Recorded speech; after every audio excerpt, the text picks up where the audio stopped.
In the heart of Rome, a woman walked into a prosecutor's office carrying a secret that had been buried for 40 years. Her hands trembled as she placed an old cassette tape on the table, a recording that would finally reveal why she had been lying about the disappearance of her childhood friend. This is the story of Emanuela Orlandi, the Vatican girl who vanished in 1983, and the witness who was too terrified to tell the truth until now.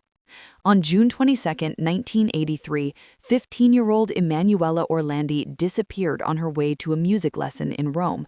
She was the daughter of a Vatican employee, and her family lived within the walls of Vatican City itself. What followed was one of Italy's most enduring mysteries, a case that would spawn theories involving the mafia, international conspiracies, and even a plot to free the man who shot Pope John Paul II. But the most haunting part of this story isn't just about what happened to Emanuela. It's about the witnesses who saw something, heard something, and were silenced.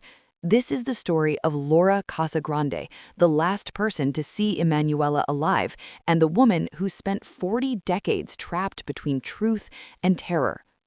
Emanuela Orlandi was a typical 15-year-old girl living an extraordinary life.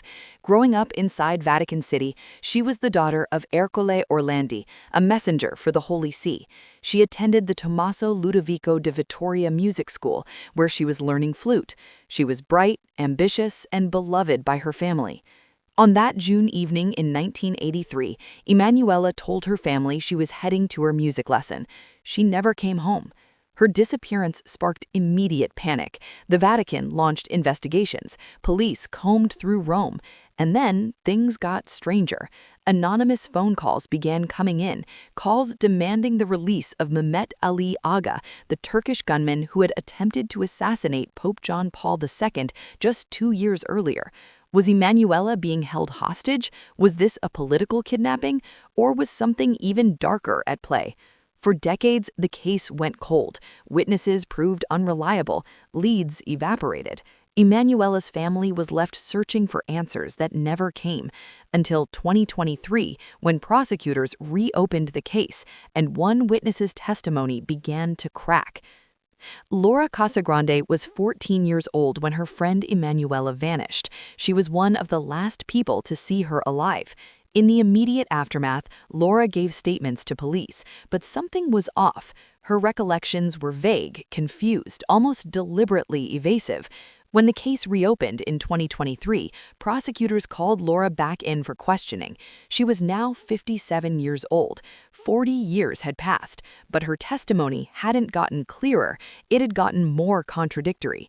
At first, she said she received a phone call days after Emanuela disappeared. The caller mentioned Mehmet Ali Aga. Then she said maybe she'd read about that in the newspapers. Then she couldn't remember if there had been a call at all. Prosecutors were suspicious. Why was she changing her story? What was she hiding? The answer, it turned out, was everything. In a stunning turn during her second round of testimony, Laura did something she hadn't done in 40 years. She told the truth. She admitted she had been lying, not because she wanted to, but because she had been trained to. And then she produced evidence that no one knew existed, a cassette tape recording from 1983. Laura explained that when she was 14, she received a phone call from a man who told her that if she ever spoke about what she knew, her family would be in danger. Terrified and alone, young Laura had done the only thing she could think of. She recorded the call. The recording is chilling. On the tape, you can hear a distorted male voice speaking to a crying teenage girl. The man tells young Laura that Emanuela is safe, for now, but if Laura wants her friend to stay safe, if she wants her own family to stay safe, she needs to forget everything. She needs to tell investigators she doesn't remember anything. Can you be a good girl and forget? The voice asks. Through sobs, 14-year-old Laura agrees. I don't remember anything. And for 40 years, that's exactly what she told everyone. When forensic analysts examined the tape, they found something crucial. The voice had been deliberately altered, but there was background noise, the kind of echoes you'd hear in a building with stone walls and high ceilings, the kind of building you'd find in Vatican City. Further investigation revealed the voice likely belonged to Monsignor Giulio Ferretti, a senior Vatican administrator who had died in 2001. Ferretti had been the point person for communications regarding Mehmed Ali Agha's imprisonment. If someone wanted to use Emanuela as leverage for Agha's release, Ferretti would have been the contact. Even more revealing, records showed Ferretti made repeated trips to London between 1983 and 1985, always visiting the same location, a youth hostel run by a Catholic congregation and funded by the Vatican. Could Emanuela have been held there? Had she been hidden in plain sight all along? Laura's testimony has breathed new life into the investigation, but it's also raised more questions than answers. If Emanuela was taken as part of a plot to free Agha, why was she never returned? If she was held in London, where is she now? Laura also revealed something else. Her father, who worked at the Vatican, had received a visit from a man claiming to represent the church.